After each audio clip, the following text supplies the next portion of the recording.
চলুন আপনাদের মাঝে একটা নাস্তার রেসিপি শেয়ার করে। আমি এখানে কিছুটা কপি নিয়েছি, ফুলকপি, আর কিছুটা লইট্টা মাছ নিয়েছি।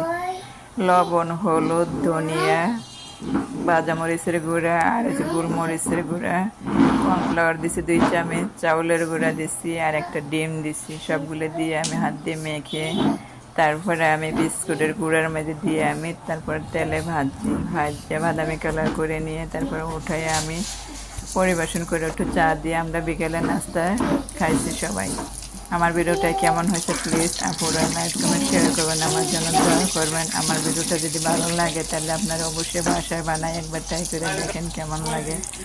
আপুরা ভাইয়ারা আমাকে বেশি বেশি করে লাইক কমেন্ট শেয়ার করে আমার জন্য দোয়া করবেন, যাতে আমি ভালোভাবে কাজ করতে পারি, আপনাদের ভালোবাসায় আমি যাতে সফল হতে পারি।